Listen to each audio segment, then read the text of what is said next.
se retrouve encore dans cette dernière vidéo concernant la correction de cet exercice dans laquelle on va essayer de calculer le coût de revient ainsi que le résultat analytique d'exploitation pour pouvoir connaître si l'entreprise est bénéficiaire ou bien si elle est déficitaire.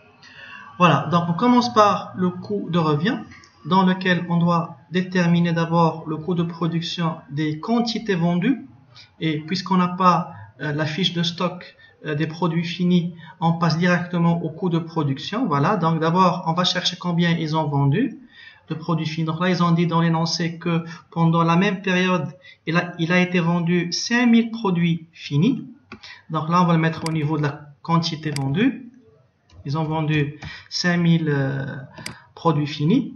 Et à quel coût de production, ou bien combien ont coûté ces produits-là au niveau de leur production? On va juste reprendre le prix unitaire qu'on avait cherché dans le coût de production dans le tableau précédent. Et après, on va multiplier la quantité vendue par le coût de production unitaire pour pouvoir déterminer le coût de production des quantités vendues.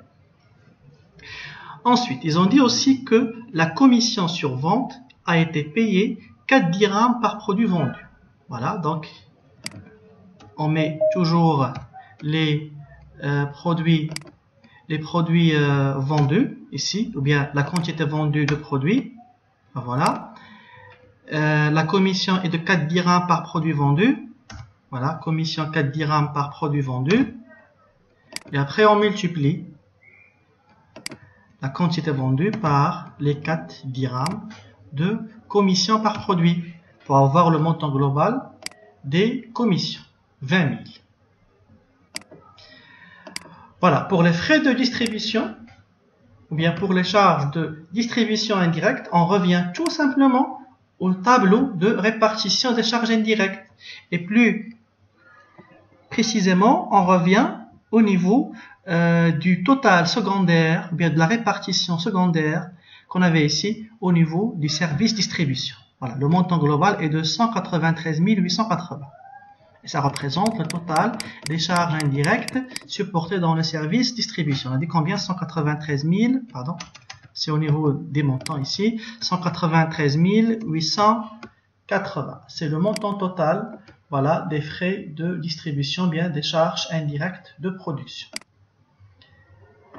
Voilà, maintenant on a tous les éléments pour pouvoir calculer le montant global du coût de revient. Donc on fait juste la somme du coût de production des quantités vendues, plus les commissions, ainsi que les frais de distribution.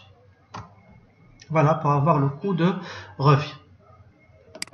Et là on met la quantité vendue, ou bien on divise par la quantité vendue, les 5000 produits vendus, pour avoir le coût de production, le coût de revient unitaire. Autrement dit, combien a coûté chaque produit dans son ensemble. Donc chaque produit a coûté à l'entreprise dans son ensemble, à savoir les frais liés à l'achat, les frais liés à la production ainsi que les frais liés à la distribution. Donc chaque produit a coûté 146, presque 147 dirhams par produit. Pour les 5000 produits vendus, voilà ce qu'ils ont coûté à l'entreprise dans leur ensemble. 734 450. Voilà, donc maintenant, on peut revenir au tableau de répartition pour pouvoir déterminer le nombre des unités d'œuvre ainsi que le coût des unités d'œuvre. Pourquoi? Parce qu'on n'avait pas le coût de revient pour pouvoir déterminer le prix de vente. Et parce qu'ils ont dit aussi dans l'énoncé que le bénéfice représente 30% du coût de revient. Et le bénéfice, c'est quoi? C'est le résultat qu'on va chercher après. Autrement dit, c'est la différence entre le prix de vente, donc prix de vente moins coût de revient. Le prix de vente ou bien le chiffre d'affaires réalisé par l'entreprise moins le coût de revient nous donne le résultat analytique. Si le prix de vente dépasse le coût de revient, on aura un bénéfice, sinon on aura une perte. Donc le bénéfice ou bien le résultat, le bénéfice est égal normalement à quoi on a dit? Au prix de vente que je vais symboliser par PV moins coût de revient, que je vais symboliser aussi par CR. Ensuite, ils ont dit que le bénéfice représente 30% du coût de revient. Donc, je remplace le bénéfice par quoi? Par 30% du coût de revient. 30%, voilà, multiplié par le coût de revient, bien multiplié par CR, c'est le bénéfice. Égal à quoi? Toujours égal au prix de vente moins coût de revient. Ensuite, on continue.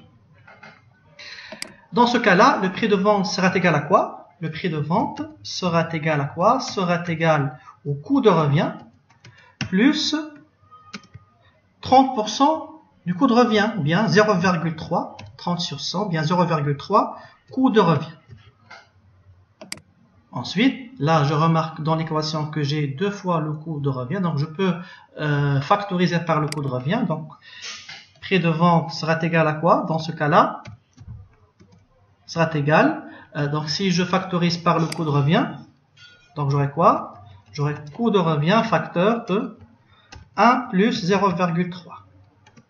Ou bien, je peux mettre directement prix de vente égale 1,3 coût de revient. Prix de vente égale 1,3 coût de revient. Bien, donc le prix de vente représente 1,3 le coût de revient, ou bien représente 30%, 130% pardon, du coût de revient.